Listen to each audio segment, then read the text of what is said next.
morning, Donny Walker. Well, it's the first week of summer in Canada here. It's like they flicked the switch on Monday. Spring to summer. Boing! It's been very hot this week already, record highs. Logging will probably get shut down in next week probably here in some areas where there's no fog or any moisture. So which is fine, we don't want any forest fires starting. And everyone can have a little vacation, go camping, go boating or whatever you're into in the summer. I like doing that, as you know. So, hey, let's talk about heated saws and heated carburetors and the how you adjust it for cold weather to hot weather. I had a customer bring me a saw, exact same model, MS261C. Wasn't running worth a crap. Start up okay in the morning, and as you used it or they used it, it would start running crappy, like it was sucking air and something dying out in the carburetor. So I did my regular checks: pressure check, compression check, solenoid check, wiring check on the saw, checked the motor, everything right. Didn't see any problem. So then I discovered, I looked here and I see this little winter-summer window piece which you move in and out on these saws, and every professional saw has it, either this setup or a little bit different. So when this little orange plastic piece is out, you see there's little symbols, winter and summer. So obviously right now you'd want it in the summer mode. So this should have been in this way, so it blocks this hole off so the hot air doesn't get from the cylinder and motor into the carburetor and boil the carburetor. 100% sure that's what was happening to this guy's unit. So just watch that if you're in the winter and you're using it, you know, and you had it in the winter mode. Don't forget to change it back over to the summer mode, or you'll boil your carb, you'll have problems, and you can wreck the motor a bit. So yeah, in the winter, yeah, you'd have it around the other way so the hot air blows from the cylinder to the carburetor so it doesn't ice up or snow up on you. Pretty simple. It's in your owner's manual. No one ever reads them. But hey, I'm here. I'll explain it to you. So yeah, then other saws have heated carburetors, heated handlebars, the back grip, and the top handle. My logger buddies love those type because here we get a lot of rain and moisture. It's cold in the morning. You want your hands to circulate right. My dad told me a story on the weekend, as he always does, about the first McCulloughs that came to this one area here in Northwest Bay, they called it. They had old McCulloughs that had no mounts to them, you know, the 154s or whatever models they were, 797 maybe. Then they had the first test McCullough SP125s, and they sent them to my dad. They were a brown color. They never painted them yellow then. They had them brown. They're demos. And my dad gave a couple out to a couple of fallers in Northwest Bay. And then one guy, he come back in, he's like, geez, I just can't get used to it. It's just like, it just moves around so much. It's hard for me to line up my cuts. And another fella, the other fella, he had the test saw, he says, geez, Bobby, that thing was awesome all week. You know what? I can play the piano again. He was a piano player, and his hands were so bad running those old saws. Once he started running the SB125 McCullough with the anti-vibration, which was very good on them, horizontal motor.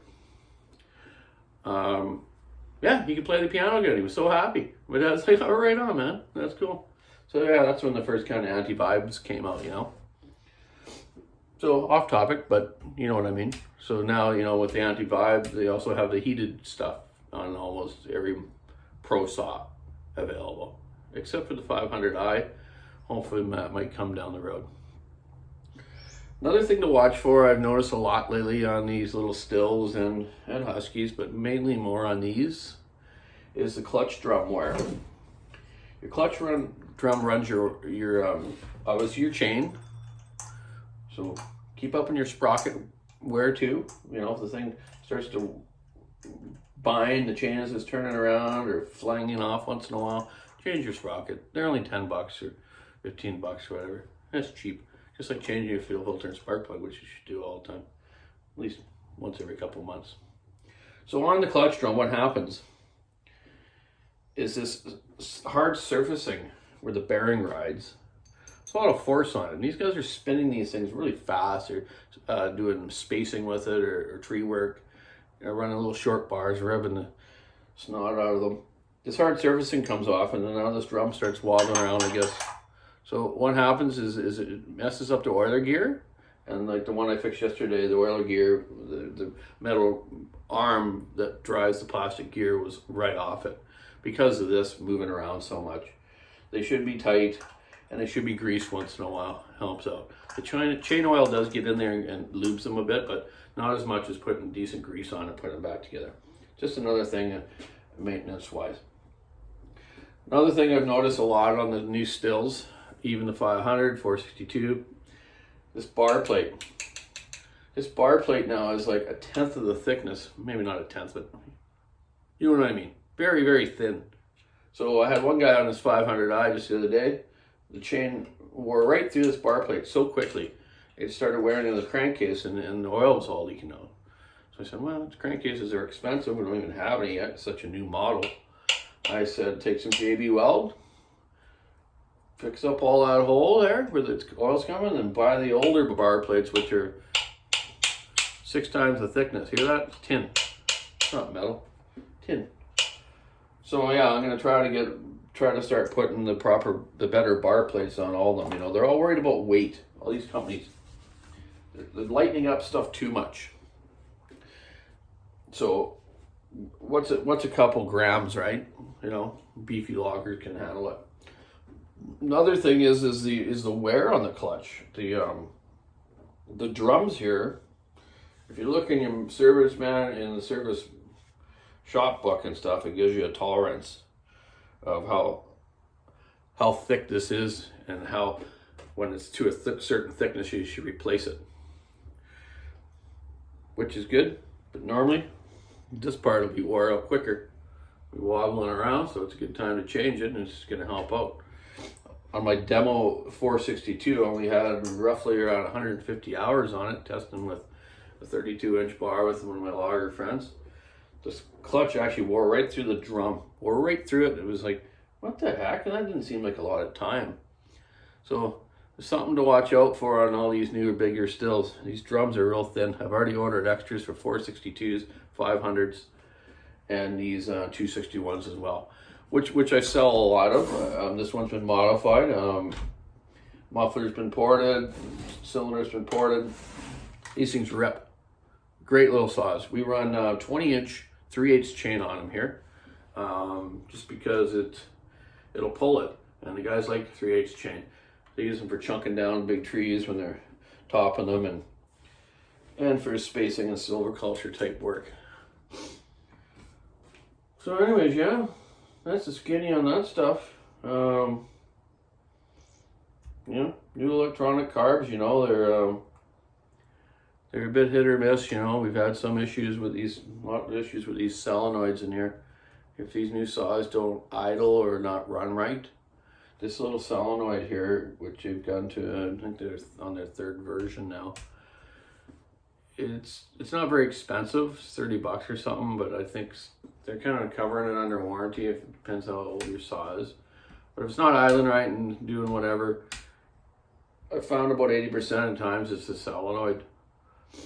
If it isn't that, it's your wiring system. In the wiring system, as you can see here, it runs the carburetor from the control module under, which basically was your coil called years ago, but now they call it a control module because it controls all your fuel and everything.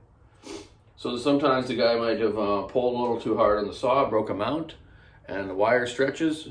You can do a conductivity test. The wire seems to be fine, but as you pull on it, it's spongy in the middle, and it won't work. So instantly now, if we got broken mounts and thing ain't running right, we put a wiring harness in them.